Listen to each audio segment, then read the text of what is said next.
In May, there is a scheduled bilateral talk between the Philippines and China. When exactly will this happen and where? Well, it will happen. I can't give the exact detail yet. They're still working on the dates, but it will. It's planned to be held in May in China, at least the first session. It's not going to be a one-off thing. We will have, I suppose, once it's established, we will now have a mechanism to meet, let's say, fairly regularly, or at least certain times during the year. So this will be a continuing basis.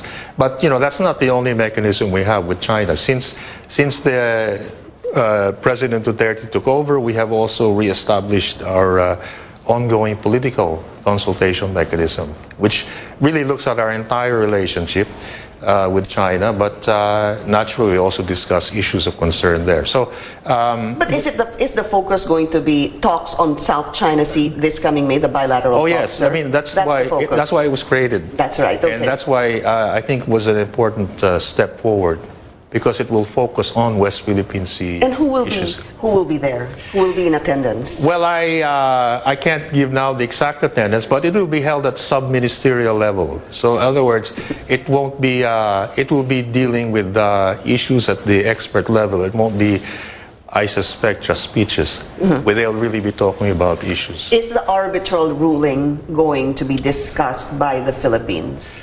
Well, as you know, China has disassociated itself from the arbitral ruling, and the president has been quite clear that he will not be raising the arbitral ruling. He's not setting it aside, but he won't be raising it until an appropriate time during his administration. But that doesn't mean in the meantime that we won't be discussing these issues we just discussed earlier with China and other issues of concern to us. So it's clear that we will be talking about the South China Sea. That's the reason why there are bilateral talks. But the arbitral ruling will not be discussed. It will be discussed at the appropriate time. Not in May. Perhaps not the ruling itself, because the ruling is already there. It's already part of international law. So it is for everyone to see.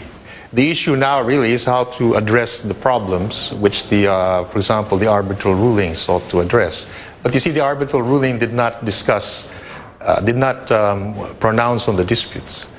And it did not pronounce on some other issues. So I would even say that the talks will be much broader than the coverage of the arbitral ruling.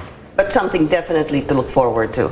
I think we have many things to look forward to in this mechanism. And the most important thing is that it could hopefully develop more trust and confidence when we dialogue with China. And that could create the atmosphere to try and achieve some possible breakthroughs.